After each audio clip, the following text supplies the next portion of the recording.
Hola queridos oyentes, en este episodio les voy a contar cómo el emperador Teodosio I, ¿qué creen?, declaró el cristianismo como la religión oficial del Imperio Romano. ¿Qué fue lo que influyó en el emperador? ¿La fe o la política? Después les explicaré cómo el cristianismo llegó a las tierras bárbaras y se convirtió en la religión de los godos, visigodos y ostrogodos. ¿Se han preguntado cómo fue posible que las tribus germánicas que alguna vez creyeron en los espíritus de la naturaleza abrazaron el cristianismo? Es una historia muy interesante. Acompáñenme y van a encontrar la respuesta a estas y a otras muchas preguntas. Este episodio es el que más me gustó hacer, por todos los sucesos históricos y cambios político-religiosos que ocurrieron desde los años de Constantino hasta la muerte del rey visigodo Recaredo. Llega un punto en el que la historia del cristianismo se entrelaza con la historia del Imperio Romano y viceversa. Los invito a escuchar el episodio, les aseguro que no se van a arrepentir.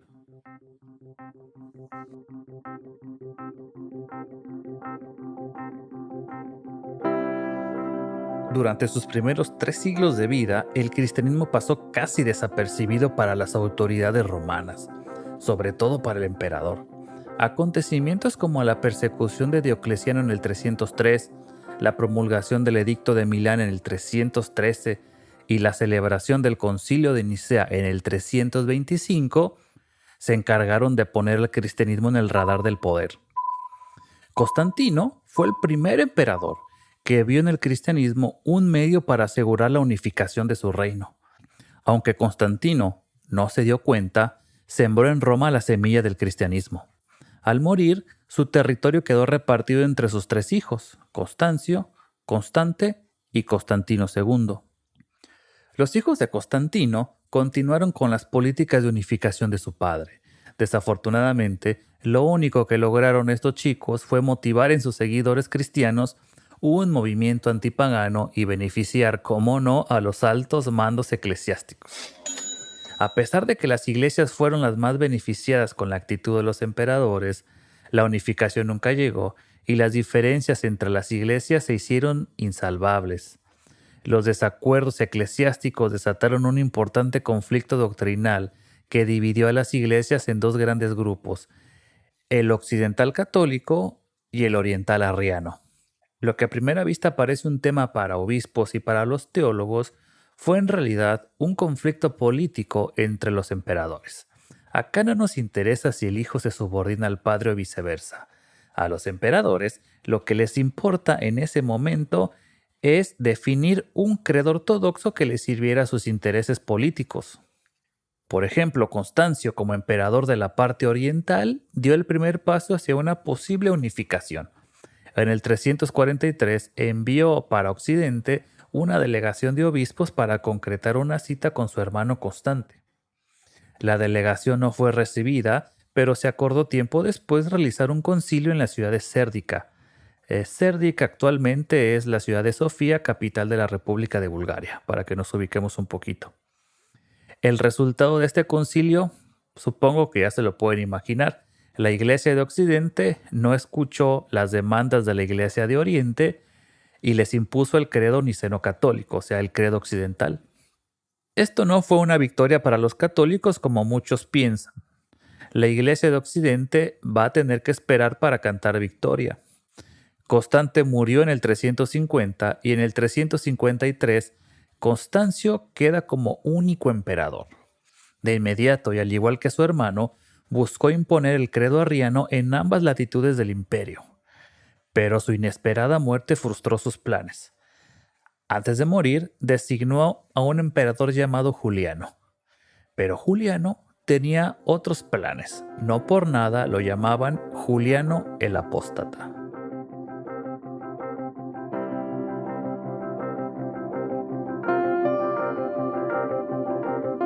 Juliano fue proclamado emperador en febrero del 360. Al igual que sus predecesores, vio en la religión un vehículo para la unificación de todos sus súbditos y sobre todo para devolverle al imperio su tradicional nobleza. En términos modernos, diríamos que Juliano quería hacer grande la religión romana otra vez. El retorno a la tradición que pretendía Juliano estaba inspirado en el paganismo romano y en la filosofía de Marco Aurelio, y uno de sus principales objetivos era poner fin a los privilegios cristianos.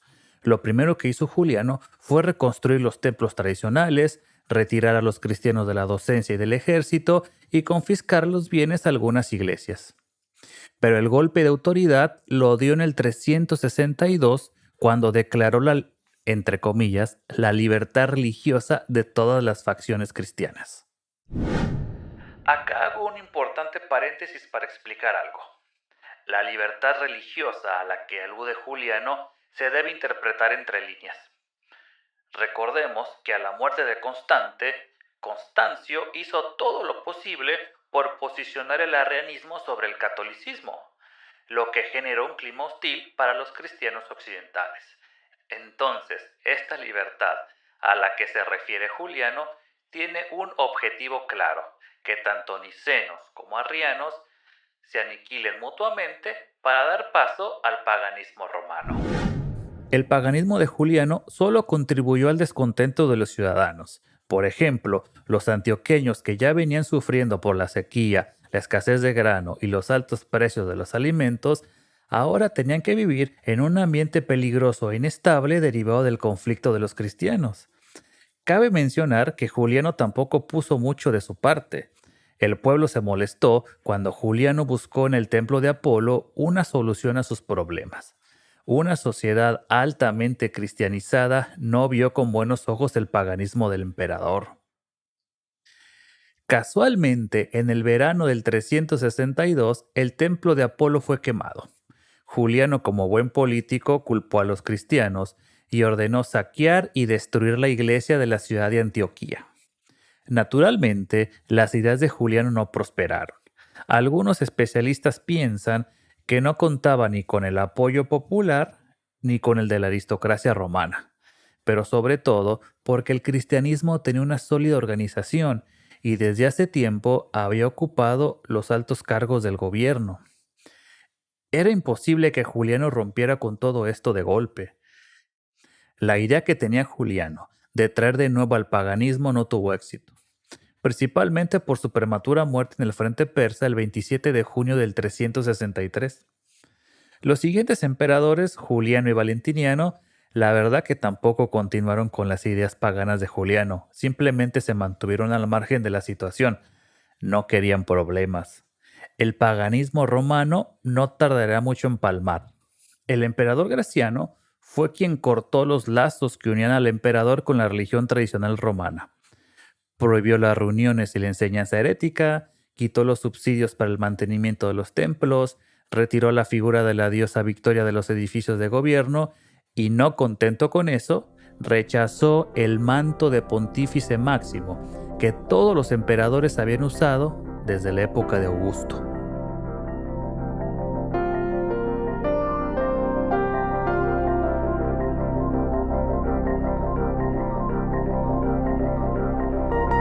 Mientras tanto, en la parte oriental del imperio, el emperador Valente estaba empeñado en que su arrianismo triunfara sobre el catolicismo, a tal punto que llegó a hostigar y a perseguir a los cristianos que no se apegaban a su fe.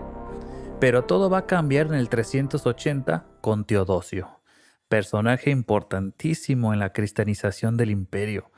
A simple vista podríamos dar por hecho que Teodosio iba a continuar con la tradición arriana en Oriente. Pero en la historia las cosas no son tan simples. Teodosio es recordado por ser el emperador, escuchen, quien convirtió al cristianismo en la religión oficial del Imperio Romano, ni más ni menos. El 28 de febrero del 380, Teodosio junto a Graciano emiten un documento llamado el Edicto de Tesalónica.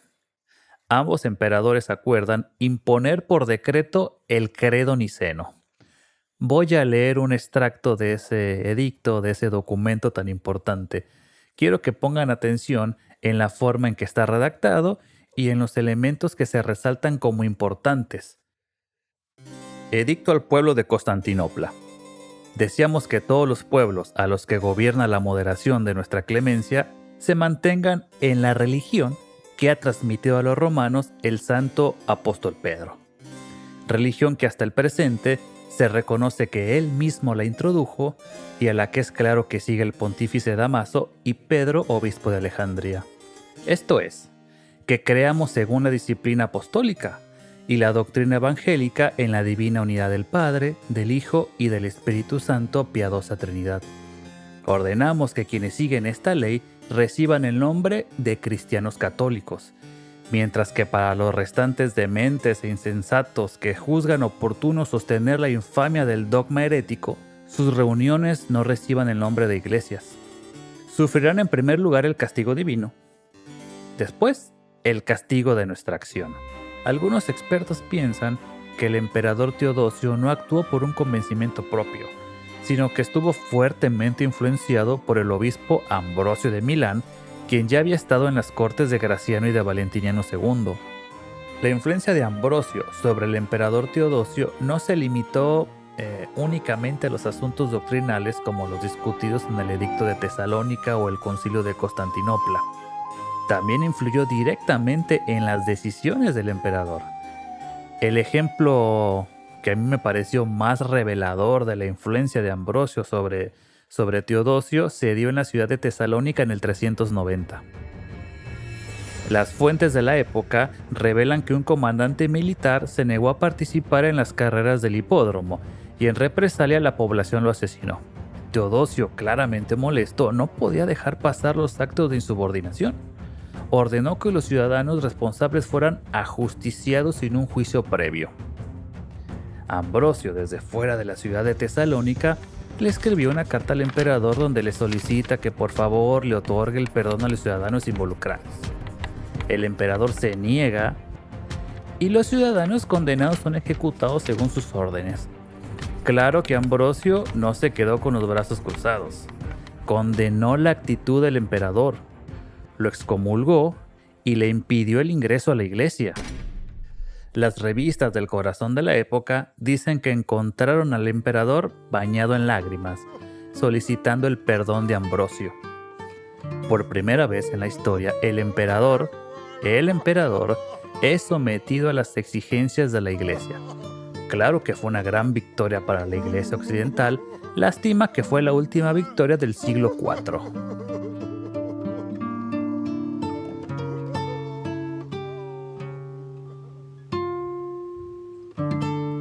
El emperador Teodosio murió en el 395 y su dinastía continuó hasta el 455 aproximadamente.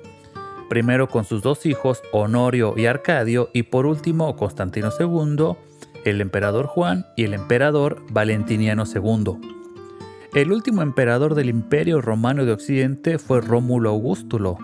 Fue depuesto en el año 476 por el jefe godo Odoacro.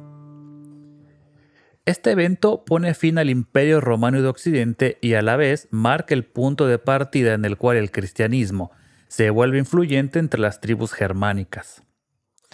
Probablemente los primeros contactos del cristianismo con el pueblo godo se dieron muchos años antes de la caída de Roma y los primeros misioneros cristianos fueron la clave.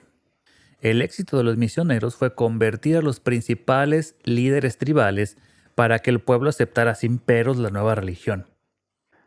Lo que nos llama la atención es que el pueblo godo adoptó el cristianismo arriano y no el cristianismo católico. Bueno, por ahora.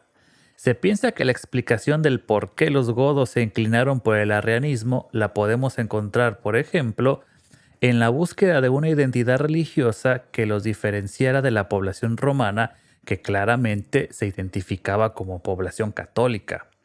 Otro elemento que puede ser importante a la hora de analizar el proceso de conversión al arrianismo es la iglesia. La tradición político-religiosa goda no podía permitir que los líderes godos quedaran bajo las órdenes del clero y de los obispos. Debían construir una identidad propia totalmente alejada de las jerarquías de la iglesia romana. Aunque los godos adoptaron una nueva realidad social, durante mucho tiempo se mantuvieron alejados de la población romana y de sus costumbres. Esta distancia les permitió conservar su lengua, su folclore y sobre todo sus patrones culturales. Todo esto influyó en la forma en que los germanos vivían su cristianismo.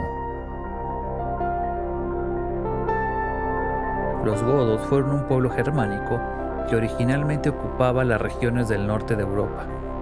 Durante los siglos III y IV se dividieron en dos grandes grupos: los visigodos, los godos occidentales, y los ostrogodos, los godos orientales. Ulfila es la figura más importante de este cristianismo primitivo. Fue consagrado como obispo por Eusebio de Nicomedia en el 341 y fue el representante de los cristianos que estaban en tierras godas. Además, dato no menor, fue el responsable de la traducción de la Biblia a su lengua gótica. Los visigodos ocuparon la región que va desde Aquitania, antigua región de Francia desaparecida recientemente en el 2015, a Toledo. Prácticamente ocuparon toda la península ibérica. El primer encuentro real de los godos con el imperio fue a través del rey visigodo Alarico, quien en el 410 saqueó Roma. Alarico, como cabeza del reino y líder de la iglesia arriana, buscó que los habitantes de su reino quedaran bajo un mismo credo. El primer intento de integración tuvo lugar el 10 de septiembre del 506, cuando Alarico publicó su brevario, una especie de política que buscaba reconciliar a romanos, galos y visigodos ante una amenaza franca. Por su lado, los ostrogodos llegaron al imperio en el 490 conducidos por su líder Teodorico, y su conversión al arrianismo data de varios años antes, más o menos entre el 456 y el 472, cuando aún residían en la provincia romana de Panonia. Actualmente esta región corresponde en su mayor parte al sector oriental de Hungría y parcialmente Croacia, Serbia, Eslovenia, etc. Podemos decir que Teodorico, el rey ostrogodo, fue, entre comillas, el más romano de los godos. Tenía un enorme respeto por la Iglesia Católica, con la que cooperó a pesar de ser arriano.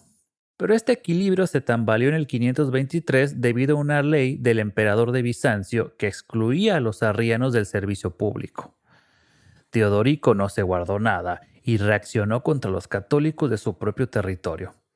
Pero aún así los años de gobierno de Teodorico se caracterizan por una relativa calma en cuestiones religiosas. Sin embargo, su reinado no duró mucho, desapareció en el 561 debido a la presión de los francos por un lado y a los bizantinos por el otro.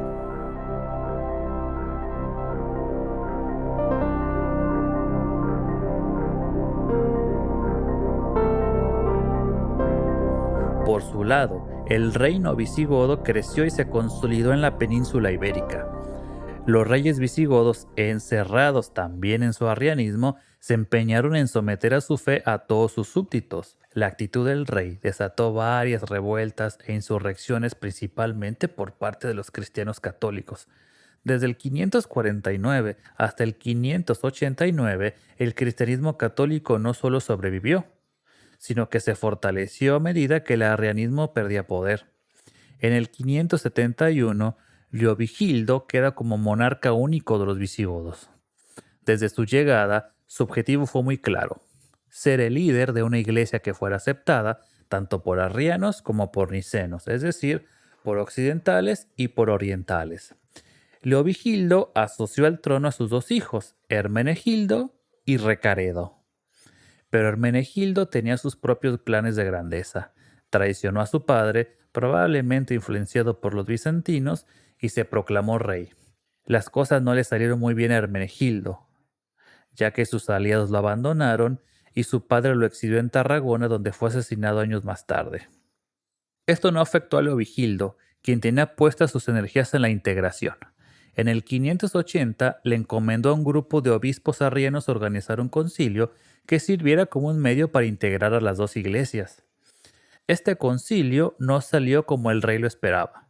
Los católicos alegaban que las disposiciones del concilio establecidas por los arrianos no respondían a sus exigencias teológicas.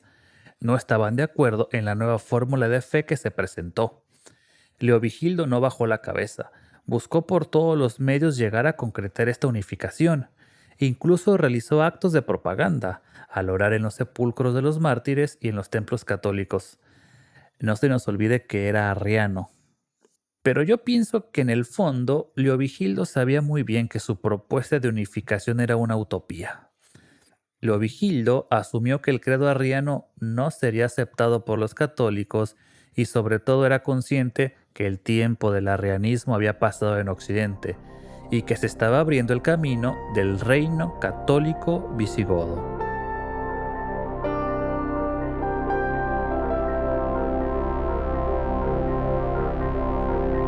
Al morir Leovigildo, su hijo Recaredo no solo asume como rey de los visigodos, también continúa con la idea de unificación y pacificación que su padre había empezado. Pero esta vez el camino fue un poquito distinto. Para Recaredo, la unidad del reino era el catolicismo y no el arrianismo. El rey visigodo reunió en la ciudad de Toledo a los obispos de ambos bandos para que hablaran de sus asuntos religiosos. En este concilio se trataron de fijar las posturas con respecto a la, entre comillas, a la verdadera fe y algunas condiciones para la integración del clero. Los católicos, como siempre, fueron los más beneficiados con el resultado del concilio, a tal punto que Recaredo se autoproclamó, se autopercibió ortodoxo y católico. A pesar de esta actitud de Recaredo y de los años, seguía existiendo una tensión entre quienes abogaban por un reino godo-arriano y quienes deseaban un reino de corte romano-católico. Esta tensión quedó de manifiesto cuando en el 588 estalló una revuelta de cristianos arrianos y en el 589 un grupo de conspiradores atacó al rey. Recaredo entendió que su autoproclamación como cristiano no sería suficiente. El 8 de mayo del 589, a través del Tercer Concilio de Toledo, se oficializó, pongámoslo de esta manera, la conversión del reino visigodo al cristianismo católico niceno. En este concilio, Recaredo fue la figura principal. El rey abrió el concilio declarando que el objetivo del mismo era... ¿Qué piensan que era el objetivo de Recaredo? Restablecer la disciplina y las instituciones de acuerdo a las antiguas costumbres.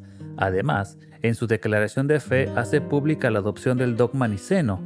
Reconoce el arrianismo como una herejía que hay que combatir y se establece la necesidad de cumplir con lo decretado por los obispos de Roma. Sic ut enim divino notu nostrare, curae fuit os populos ad unitatem Christi ecclesiae pertraer, ita sit vestrae docibilitatis catholicis eos dogmatibus instituere. Por último, nos queda pendiente hablar un poco sobre la cristianización de los lombardos, los francos y los anglosajones. El pueblo lombardo llegó a la península itálica en el 568 y ocupó el lugar que dejó el desaparecido rey Ostrogodo. El primer rey lombardo en convertirse al cristianismo en su variante arriana fue Albonio. Después del rey Grimoaldo en adelante, todos los reyes se van a identificar como católicos. Sin embargo, el poder católico se va a afianzar recién en el 712. Los francos entraron en contacto con el Imperio Romano a mediados del siglo IV aproximadamente. La mayoría de los francos se mantuvieron apegados a su religión pagana animista. Clodoveo fue el primer rey franco en abrazar el cristianismo en el 481. Con su conversión, Clodoveo buscaba ganarse el cariño de sus súbditos, que en su mayoría eran creyentes del catolicismo romano, y así gobernar en un clima estable políticamente. En el 511, a través del Concilio de Orleans, confirma el catolicismo como la religión oficial del Estado. Este hecho fue muy importante, ya que ayudó a la consolidación de la fe católica en toda la Europa centrooccidental. Por último, vamos a mencionar a los anglosajones. Seguramente su primer contacto con el cristianismo se dio a su llegada a la provincia romana de Britania. La primera misión evangelizadora hacia los anglos fue ordenada por el Papa Gregorio en el 597. Ethelberto fue el primer rey anglo en convertirse al cristianismo católico y esta conversión se dio entre el 597 y el 601. La conversión de Ethelberto arrastró a la nobleza y al campesinado, seguido de un proceso de conversión masivo por casi todo el siglo VII. Es importante señalar que este proceso de conversión fue distinto al godo y al lombardo. Se dio en un entorno muy alejado de la cultura cristiana, entre comillas, original. Una vez alcanzada la conversión del pueblo anglosajón, sus misioneros se dieron a la tarea de convertir regiones aún más alejadas, por ejemplo Escocia o Hesse. Estos misioneros le dieron al cristianismo una nueva percepción germánica. Ya para este entonces era muy difícil trazar una línea directa entre aquel primer cristianismo judío que había caracterizado al cristianismo primitivo.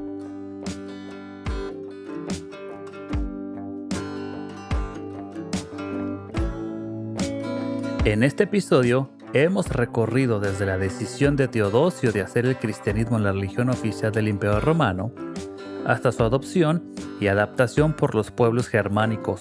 La historia de la conversión de los godos destaca la capacidad del cristianismo para adaptarse y redefinirse en contacto con otras culturas. La caída de Rómulo Augustulo no solo marcó el fin del Imperio Romano de Occidente, sino también el comienzo de la influencia creciente del cristianismo en los pueblos germánicos, abriendo una nueva era en la configuración religiosa y política de Europa.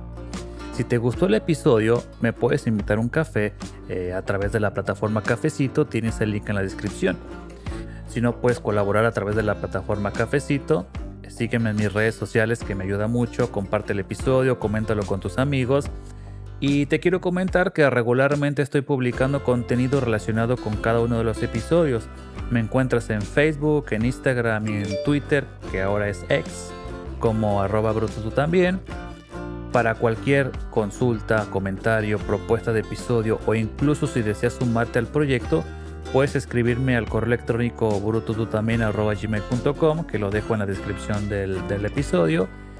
Soy Enrique y esto fue Tú también, Bruto, un podcast de historia para tiempos relativos. Nos escuchamos pronto.